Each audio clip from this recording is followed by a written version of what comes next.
السلام عليكم ورحمة الله وبركاته. إن الحمد لله نحمده ونستعينه ونستغفره ونؤمن به ونتوكل عليه ونعوذ بالله من شرور أنفسنا ومن سيئات أعمالنا. من يهده الله فلا مضل له ومن يضلله فلا هادي له.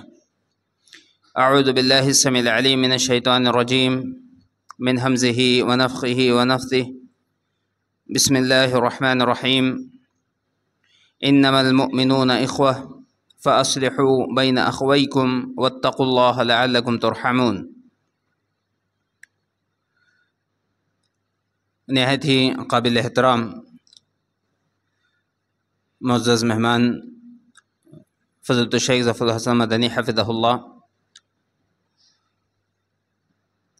ذمہ داران جمعیت و جماعت، محترم بزرگوں، نوجوان ساتھیوں، ننھے منھے پیارے بچوں اور قابل احترام اسلامی بہنوں،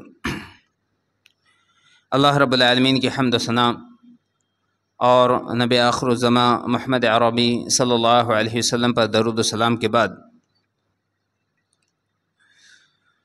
اللہ رب العالمین نے اپنے بندوں کو یعنی ہم تمام کو اس بات کا پابند کیا ہے کہ ہم اس کی نعمتوں کے شکر گزار بنیں۔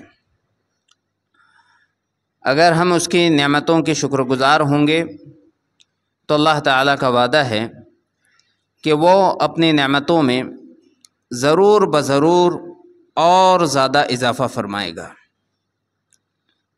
لَإِن شَكَرْتُمْ لَأَزِيدَنَّكُمْ وَلَئِن كَفَرْتُمْ إِنَّ عَذَابِي لَشَدِيدٌ۔ اللہ تعالیٰ نے فرمایا کہ اگر تم شکر گزار بنو گے، اگر تم نے میری نعمتوں کی شکر گزاری کی تو میں ضرور بضرور تمہیں اور زیادہ دوں گا۔ تاکید کے ساتھ، ایک تو اللہ کا وعدہ، ویسے ہی اس میں کوئی شک و شبے کی گنجائش نہیں ہے، لیکن اس پر مزید تاکید کے ساتھ اللہ رب العالمین نے اس بات کو بیان کیا، لَأَزِيدَنَّكُمْ وَلَئِن كَفَرْتُمْ إِنَّ عَذَابِي لَشَدِيدٌ۔ لیکن یاد رکھو، اگر تم نے ناشکری کی، اگر تم نے میری نعمتوں کی شکر و گزاری نہیں کی، اس کا حق ادا نہیں کیا، تو میری پکڑ، میرا عذاب بڑا سخت ہے۔ اللہ رب العالمین نے جو یہ وعدہ فرمایا ہے، نعمتیں الگ الگ طرح کی ہوتی ہیں تو اللہ کا وعدہ بھی الگ الگ طریقوں سے پورا ہوتا ہے۔ اگر چیزیں ہیں اس میں اضافہ ہو سکتا ہے، اس کی کوالٹی بہتر ہو سکتی ہے، اس کا فائدہ زیادہ ہو سکتا ہے، دیر پا ہو سکتا ہے، لانگ لاسٹنگ ہو سکتا ہے۔ الغرض اللہ رب العالمین جس طریقے سے چاہے گا شکر گزاری کی نعمت اور اس کا جو بدلہ ہے وہ ہمیں عطا کرے گا۔ اگر ناشکری کی تو وہ چیزیں چھن سکتی ہیں، کم ہو سکتی ہے، بے برکتی اس میں ہو سکتی ہے۔ الغرض کسی بھی طریقے سے اللہ رب العالمین کا عذاب ہمارے اوپر آ سکتا ہے۔ عزیزان گرامی، جہاں دنیا کی مختلف نعمتوں کے بارے میں ہمیں اللہ رب العالمین کا شکر گزار ہونا چاہیے، اس سے زیادہ ہمیں اس بات کی فکر کرنی چاہیے کہ اللہ رب العالمین کی جو سب سے عظیم نعمت ہمارے پاس ہے، یعنی اللہ تبارک و تعالیٰ کا دین، دین اسلام اور اس پر مستزاد منہج سلف، اس کے تعلق سے ہمیں بہت ہی زیادہ اللہ رب العالمین کا شکر گزار ہونا چاہیے اور اس کے حق کو ادا کرنے کی کوشش کرنی چاہیے۔ اور یاد رکھیں کہ جس طریقے سے اللہ تبارک و تعالیٰ نے مختلف ادیان اس دنیا میں رکھے ہیں، یعنی اللہ تبارک و تعالیٰ کی مشیت ہی اس میں ہے، اگرچہ کہ اللہ رب العالمین اسے پسند نہیں کرتا، تو جس طرح سے ان تمام ادیان میں اللہ تبارک و تعالیٰ کے پاس اگر کوئی دین قابل قبول ہے تو وہ دین اسلام ہے۔ ان الدین عند اللہ الاسلام۔ اگر اللہ کے پاس کوئی دین قابل قبول ہے تو وہ دین اسلام ہے۔ ایسے ہی دین اسلام کے ماننے والوں میں اگر کوئی سچا طریقہ ہے تو وہ یاد رکھیے وہ منہج سلف ہے۔ اور جیسے ایک آدمی اللہ رب العالمین مرتے دم تک ہم کو سچا مومن و مسلمان بنا کر کے رکھے، جیسا ایک آدمی دین اسلام کو پا کر بھی اس سے محروم ہو سکتا ہے، اللہ رب العالمین کے عذاب کا شکار ہو سکتا ہے، ایسے ہی یاد رکھیں کہ وہ منہج سلف سے بھی منحرف ہو سکتا ہے، مختلف فتنوں کا شکار ہو سکتا ہے۔ اللہ رب العالمین نے کیا فرمایا؟ وَمَن يُشَاقِقِ الرَّسُولَ مِن بَعْدِ مَا تَبَيَّنَ لَهُ الْهُدَى وَيَتَّبِعْ غَيْرَ سَبِيلِ الْمُؤْمِنِينَ نُوَلِّهِ مَا تَوَلَّى وَنُصْلِهِ جَهَنَّمَ وَسَاءَتْ مَصِيرًا۔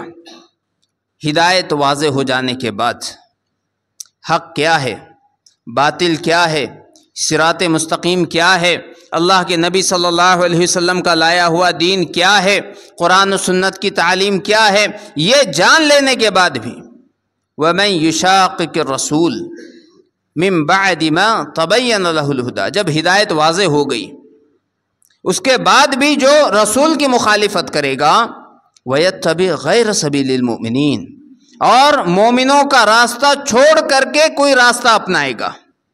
کون مومن ہے؟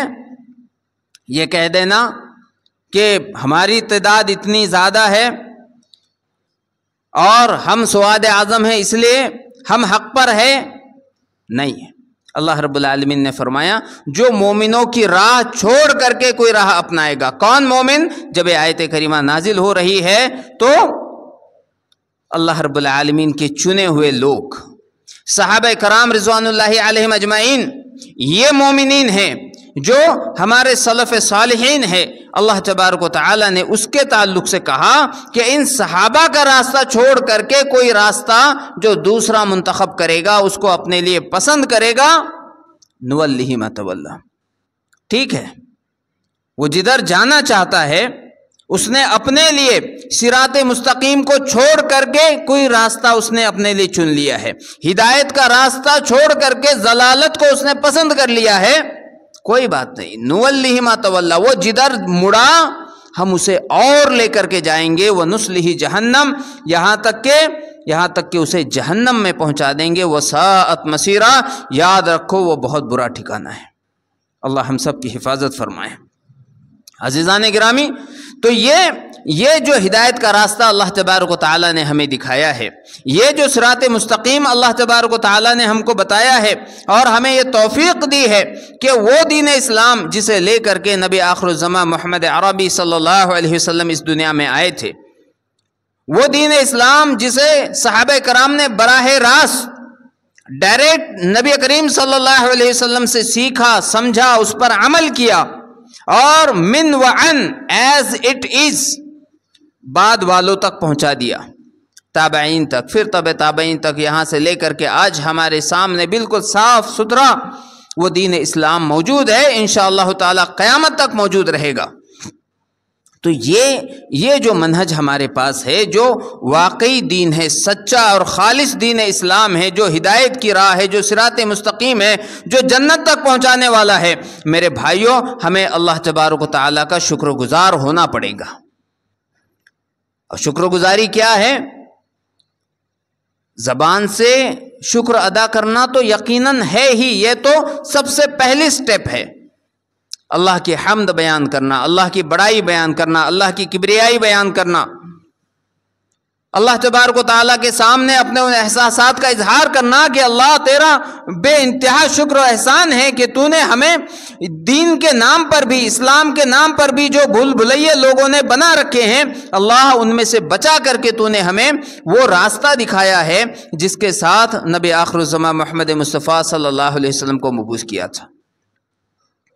ہاں، لیکن اس سے بھی زیادہ اہم اور ضروری یہ ہے کہ ہم عمل کے ساتھ اس کا شکریہ ادا کریں۔ کیا عمل؟ سب سے پہلے تو اس منہج کو سیکھا جائے، معلوم کیا جائے کہ واقعی وہ منہج ہے کیا چیز۔ یہ نہیں کہ ہمارے باپ دادا وہ خاندانی طور سے اہل حدیث تھے، سلفی تھے، سینے پہ ہاتھ باندھتے تھے، آمین اور رفع الیدین کرتے تھے، ہم بھی کر رہے ہیں اور اسی بات پر لڑنے بھڑنے کے لیے بھی تیار ہے، لیکن کبھی اس کو جاننے کی کوشش نہیں کی، اس کو معلوم کرنے کی کوشش نہیں کی کہ یہ حق ہے تو واقعی یہی کیوں حق ہے، اس کے بارے میں ہمیں علم حاصل کرنا ہوگا۔ آج شیطان نے ایک بہت بڑا وسوسہ ہمیں یہ دے رکھا ہے کہ آپ کسی سے بات کریں، وہ اس بات پر تکیہ کر کے بیٹھا ہوا ہے، اس بات پر خوش ہے کہ ہمارا عقیدہ اچھا ہے۔ کیا کہتے ہیں لوگ؟ ہمارا عقیدہ اچھا ہے۔ اس سے پوچھو کیا ہے تیرا عقیدہ؟ نہیں، ہمارا عقیدہ اچھا ہے۔ ہاں بھائی بتاؤ تو صحیح کہ کیا ہے وہ اچھا عقیدہ، کیا ہے؟ نہیں معلوم اس کو۔ یہ وہ کڑوی سچائی ہے جس سے ہم نے اپنی آنکھیں بند کر لی ہیں، اور اس سارس کی طرح جو ریت میں سر چھپا کر کے یہ سمجھتا ہے کہ اب میں ساری جو شکاری ہے ان سے محفوظ ہو گیا، میری جان محفوظ ہو گئی، حالانکہ اس کی غلط فہمی ہے۔ شکاری کبھی بھی اس کو دبوچ لے گا، ایسے ہی شیطان کبھی بھی اچک سکتا ہے، اور ہم اپنے آپ کو یہ دلاسا دے کر کے بیٹھے ہیں کہ نہیں ہمارا عقیدہ تو صحیح ہے، جبکہ اسے یہ بھی نہیں معلوم کہ اس کا عقیدہ ہے کیا واقعی، جو وہ عمل کر رہا ہے وہ کیوں کر رہا ہے، اور اسی طرح کی ساری چیزیں ہیں۔ تو میرے بھائیوں، سب سے زیادہ ضروری ہے کہ ہم جو چیز مان رہے ہیں اس کو ہم سیکھیں، اس کو جانیں، اس کا علم حاصل کریں، اس لیے کہ بغیر علم حاصل کیے ہوئے تو اللہ رب العالمین آپ کا وہ عقیدہ بھی قبول نہیں کرتا جسے آپ صحیح عقیدہ مان رہے ہیں۔ اللہ نے کیا فرمایا؟ فَاعْلَمْ أَنَّهُ لَا إِلَٰهَ، اللہ رب العالمین ارشاد فرماتا ہے کہ اس بات کا علم حاصل کرو کہ اللہ کے سوا کوئی سچا معبود نہیں ہے۔ تم کو علم حاصل کرنا پڑے گا اس کا۔ اور یہی وجہ ہے کہ کئی مرتبہ ہمارے سامنے جب کچھ ایسے فتنے آتے ہیں، ایسی باتیں آتی ہیں، کوئی آ کر کے دین اسلام پر اعتراض کرتا ہے، اور اس سے بڑھ کر کے کوئی سلفیت پر اعتراض کرتا ہے، تو ہم بغلیں جھانکنے لگتے ہیں، ہم کو نہیں معلوم۔ اس لیے سب سے پہلے تو ہمیں علم حاصل کرنا پڑے گا، اور علم کس سے؟ علماء سے جو صحیح سچی اچھی کتابیں ہیں اس کے ذریعے سے، علماء کی رہنمائی میں ہم اس کا علم حاصل کریں۔ اس کے بعد میرے بھائیوں، اپنے نیتوں میں اخلاص پیدا کریں، اللہ تبارک و تعالیٰ سے دعا کریں کہ اللہ تبارک و تعالیٰ تو ہمیں یہ جو سچا اور سیدھا راستہ تو نے ہمیں دکھایا ہے، اللہ رب العالمین اس پہ ہمیں استقامت عطا فرما، اور مرتے دم تک ہم کو اس پر قائم رکھ میرے بھائیوں۔ اور ساتھ ہی یہ یاد رکھیں کہ شیطان کے وسوسے اور شیطان کی پھیلائی ہوئی گمراہیاں بہت زیادہ ہے، الگ الگ طریقوں سے وہ ہماری صفوں میں داخل ہو کر کے، ہمارے درمیان گھس کر کے، ہمارے درمیان فتنے پیدا کرنا چاہتا ہے، اور ہماری طاقت کو کمزور کرنا چاہتا ہے۔ ہماری طاقت کیا ہے اور کیوں ہے؟ ہماری طاقت منہج سلف ہے، ہماری طاقت قرآن و سنت کی سچی تعلیم اور سچی دعوت ہے، اور اس لیے ہے تاکہ ہم بھٹکے ہوئے لوگوں تک اس کو پہنچائیں۔ کنتم خیر امت اخرجت للناس تأمرون بالمعروف وتنہون عن المنکر، تم بہترین جماعت ہو، تمہیں لوگوں کے لیے نکالا گیا ہے۔ کیا بہتری تمہاری ہے؟ کہ لوگوں کو معروف کا حکم دیتے ہو اور برائی سے روکتے ہو۔ تو منہج سلف سے بڑھ کر کے معروف کیا ہو سکتا ہے کہ آپ لوگوں کو صحابہ کرام رضوان اللہ علیہم اجمعین کے طریقے پر قرآن و سنت کی طرف بلا رہے ہیں، یہی تو معروف ہے۔ تو یہ جو ہمارا کام ہے یہ علم کی بنیاد پر ہونا چاہیے، اور یہی ہماری ذمہ داری ہے اور یہی ہماری طاقت ہے۔ اگر ہم نے اس کو چھوڑ دیا اور آپس میں ہی ہم لڑنے بھڑنے لگ گئے کسی بھی وجہ سے، کبھی چھوٹی چھوٹی ٹکڑیاں بنا لی، کبھی عہدے اور کرسیوں کے نام پر اور اس کی لالچ میں ہم ایک دوسرے سے بھڑنے لگ گئے، کبھی علمی برتری کے لیے کہ میں یہ جانتا ہوں وہ تو نہیں جانتا، تو جو جانتا ہے میں اس سے زیادہ جانتا ہوں۔ الغرض شیطان کا ایک بہت بڑا حربہ ہے کہ لوگوں کے درمیان فتنے پیدا کیے جائیں، ان کے درمیان اختلافات پیدا کیے جائیں، اور تاکہ اس ذریعے سے طاقت ٹوٹ جائے۔ اللہ تعالیٰ فرماتے ہیں وَلَا تَنَازَعُوا فَتَفْشَلُوا وَتَذْهَبَ رِيحُكُمْ۔ آپ اس آیت کریمہ کو، اس کے اس حصے کو الگ الگ تناظر میں دیکھ سکتے ہیں، بہرحال نتیجہ تو ہر وقت ایک ہی نکلے گا۔ اللہ تعالیٰ نے فرمایا آپس میں اختلاف نہ کرو، لڑو جھگڑو نہیں، کیا ہوگا؟ تم بکھر جاؤ گے، تمہاری ہوا اکھڑ جائے گی، کمزور پڑ جاؤ گے تم. اور جب اہل حق کمزور ہوں گے تو باطل کا غلبہ ہوگا، ان کو اپنا زور آزمانے کا موقع ملے گا.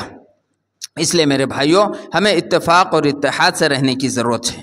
دین اسلام کے لیے، منہج سلف کے لیے مختلف قسم کی قربانیاں دینے کی ضرورت ہے. آج لوگ مال تو پھر بھی دے دیتے ہیں، وقت دینا اس سے زیادہ مشکل ہے. وقت لوگ نہیں نکالنا چاہتے، سیکھنے کے لیے بھی نہیں نکالنا چاہتے، اور پھر دین کے لیے جو حیثیت ہماری ہے، جس طریقے سے ہم دعوت دین کے لیے قربانیاں دے سکتے ہیں، وقت نکالنا لوگوں کے لیے مشکل ہے. قربانی دینی پڑے گی، اس کے بغیر کامیابی نہیں ہو سکتی ہے. اور اس سے بھی بڑھ کر کے اپنے خواہشات کی قربانی. خواہشات یعنی کیا؟ کبھی شیطان آپ کے اندر یہ خواہش پیدا کر سکتا ہے کہ نہیں بھائی، میں صدر ہونا چاہیے، میں سب سے پرانا آدمی ہوں، میں سب سے زیادہ علم والا ہوں، میں سب سے بڑا ہوں، مجھے امیر بنایا جانا چاہیے، مجھے سیکریٹری بنایا جانا چاہیے، مجھے یہ ذمہ داری ملنی چاہیے. حالانکہ معاملہ یہ ہے کہ دین کے لیے اور جو ہمارا مشن ہے اس کے لیے کوئی بھی کام آپ کو کرنے کا موقع مل جائے، کبھی بھی اسے ہلکا مت سمجھیے، کبھی بھی اس کو ہلکا مت سمجھیے. آپ احادیث مبارکہ میں دیکھیں گے اللہ کے رسول صلی اللہ علیہ وسلم نے ایک ایسے شخص کی تعریف بیان کی کہ اسے جو ذمہ داری سونپی جائے وہ اس کے لیے تیار رہتا ہے، حالانکہ لوگوں کی نگاہ میں اس کی کوئی حیثیت نہیں ہے. لوگوں کی نگاہ میں وہ انتہائی کمزور ہے، مالی اعتبار سے کمزور ہے، سماجی اعتبار سے کمزور ہے، کوئی اس کی بات نہیں مانتا، کوئی اسے اپنی مجلسوں میں بٹھانے کے لیے تیار نہیں ہے.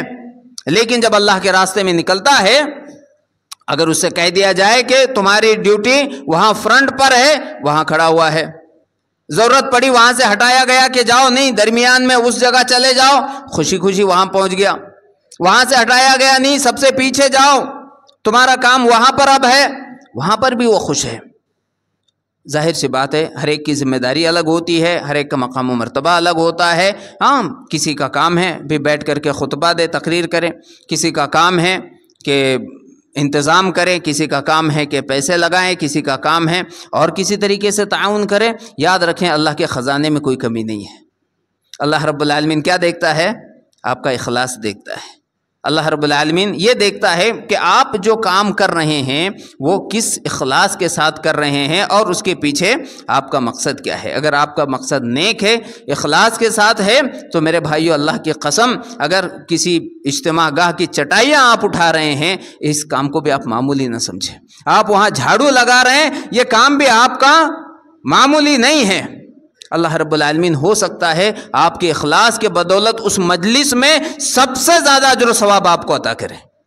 بہت ممکن ہے، کیونکہ اللہ کے تعالیٰ کے پاس، اللہ رب العالمین کے پاس اخلاص کی بڑی اہمیت ہے. لہذا عفو درگزر سے کام لینا چاہیے. عفو درگزر یعنی کیا؟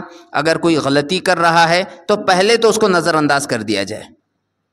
ہر آدمی کی سوچ الگ ہوتی ہے، ہر آدمی کی فکر الگ ہوتی ہے. کوئی کسی چیز کو کسی طور سے دیکھتا ہے، کوئی کسی چیز کو کسی طور سے دیکھتا ہے. تو اگر کسی کی بات ہماری سوچ سے الگ ہے تو اور واقعی غلط بھی ہے، تو جہاں تک ہو سکتا ہے پہلے تو نظر انداز کر دیا جائے. چھوٹی موٹی باتیں ہیں، ہم سے بھی کتنی ساری باتیں ہوتی ہیں جو کسی کو دکھ پہنچا سکتی ہے، غلط لگ سکتی ہے. کیا ہم نہیں چاہتے کہ ٹھیک ہے لوگ ہر چھوٹی بڑی بات ہماری نہ پکڑیں؟ اور اس سے بڑھ کر کے اللہ رب العالمین کیا فرماتا ہے؟ کیا تم نہیں چاہتے کہ اللہ تعالیٰ تمہیں معاف کر دے؟ کون نہیں چاہتا؟ اچھا پہلے تو کون ایسا ہے کہ جس کا یہ دعویٰ ہے کہ وہ گنہگار نہیں ہے؟ ہے کوئی؟ ہاتھ اٹھائے کوئی ہو تو. کوئی ہے جس کا یہ دعویٰ ہے کہ بھائی نہیں، کوئی مجھ سے تو کوئی غلطی نہیں ہوتی؟ ظاہر سی بات ہے کوئی نہیں ہے. تو کیا ہم نہیں چاہتے کہ اللہ ہم کو معاف کر دے؟ یقیناً ہم چاہتے ہیں. تو جیسے ہم یہ چاہتے ہیں کہ اللہ رب العالمین ہمیں معاف کر دے، تو ہمیں چاہیے کہ ہم لوگوں کو معاف کر دیا کریں. اگر آپ اللہ رب العالمین کی رضا کے لیے لوگوں کو معاف کریں گے، عرش والا آپ کو معاف کرے گا. تو پہلے تو نظر انداز کر دینا. اگر ٹھیک ہے اس سے زیادہ تکلیف آپ کو پہنچی ہے، اللہ کے لیے اس کو معاف کر دینا۔ اگر اور کوئی معاملہ اس سے بھی بڑا ہے، آپس میں بیٹھ کر کے پیار محبت کے ساتھ آپس میں گفتگو کر کے بات چیت کر کے اس مسئلے کو حل کر دینا، رفع دفع کرنا، چیزوں کو اپنے دلوں میں نہ رکھنا۔ ایک بڑی اہم بات جو تنظیمی اعتبار سے بہت زیادہ ضروری ہے، میں سب سے کہنا چاہتا ہوں، چاہے وہ ذمہ داران ہوں، چاہے وہ عام لوگ ہوں، چاہے وہ علماء ہو، خطباء ہوں، جس مقام پر بھی ہیں، اگر کوئی مسئلہ ہے تو اس کو چھوٹے لیول پہ حل کر لیا جائے۔ کوئی مسئلہ ہے اس کو چھوٹے سے لیول پر حل کر لیا جائے، اس کو بڑھنے نہ دیا جائے، اور چیزوں کو جمع کر کر کے نہ رکھا جائے۔ ایک بہت بڑا مسئلہ یہ ہوتا ہے کہ کسی سے ہم کو شکایت ہے، ہم نے اپنے دل میں رکھ لی، اس کو حل کرنے کا کچھ کوشش نہیں کی، پھر ایک دوسری بات آئی، اس کو ہم نے اپنے دل میں جمع کیا، پھر ایک تیسری بات آئی، پھر ہم نے اس کو جمع کیا۔ اب کیا ہو گیا؟ وہ چیزیں بڑھتے رہی ہے نا، چھوٹا چھوٹا بارود ہوتے ہوتے اب بارود کا ڈھیر ہو چکا ہے۔ یہ جماعت و جمعیت ہی کی بات نہیں ہے، بلکہ گھر میں جو میاں بیوی کے معاملات ہوتے ہیں اس میں بھی آپ یہ سمجھ لیں، بیوی کو شوہر سے شکایت ہے، ایک شکایت، دو شکایت، تین شکایت ہے نا، ذکر نہیں کر رہی ہے وہ اس سے، اور اس کو اپنے دل میں لیے ہوئے ہے۔ شوہر اپنی بیوی کی شکایتیں دل میں لیا ہوا ہے، نتیجہ کیا نکلتا ہے آپ کو معلوم ہے۔ تو ظاہر سی بات ہے جماعت و جمعیت میں بھی ایسا ہے۔ ہم نے وہ ساری کسی کی جو ٹھیک ہے وہ ہو سکتا ہے غلطی ہو سکتا ہے غلطی نہ بھی ہو، ہم نے غلطی سمجھا، اپنے دل میں اس کو جمع کیا، اب وہ چھوٹا چھوٹا ہوتے ہوتے بارود کا ایک ڈھیر ہو چکا ہے، صرف شیطان کی ایک چنگاری دکھانے کی دیر ہے، اور وہ بارود پھٹ پڑے گا، سارا کیا کرایا ختم ہو جائے گا۔ تو حضرات گرامی، ضروری ہے کہ ہم جماعت و جمعیت کے لیے قربانیاں دینے والے بنیں، یہ جو مسائل پیدا ہوتے ہیں اس کو حل کرنے کی کوشش کریں۔ اسی طریقے سے اگر ہم اپنے آپ پر جب تک کسی اور کو فوقیت دینے کا مزاج پیدا نہیں کریں گے، ٹھیک ہے آپ کو لگتا ہے کہ آپ کی ایک حیثیت ہے، ہاں، لیکن وہ اگر آپ کو موقع نہیں مل رہا ہے، کسی اور کو مل رہا ہے، کوئی بات نہیں، مقصد ہم سب کا کیا ہے؟ ہم سب کا مقصد یہ ہے کہ اللہ کا دین غالب رہے، ہم سب کا مقصد یہ ہے کہ سلفیت ہر عام و خاص تک پہنچے، تاکہ اللہ کے نبی صلی اللہ علیہ وسلم کا لایا ہوا دین ہر خاص و عام تک، مرد و عورت تک، چھوٹے اور بڑے تک پہنچے، اور اسی کے لیے ہم سب کو کوشاں ہونا ہے، ہم سب کو اسی کے لیے ہر طرح کی قربانی پیش کرنے کی ضرورت ہے۔ اللہ تعالیٰ سے دعا ہے کہ رب العالمین ہم تمام کو ان باتوں کی سمجھ عطا فرمائے۔ اللہ تبارک و تعالیٰ جب تک زندہ رکھے قرآن و سنت پر عمل کرنے والا بنا کر رکھے، الہ العالمین جب خاتمہ ہو تو اتباع سنت پر ہو، آمین یا رب العالمین۔ وآخر دعوانا ان الحمد للہ رب العالمین۔ السلام علیکم ورحمۃ اللہ وبرکاتہ۔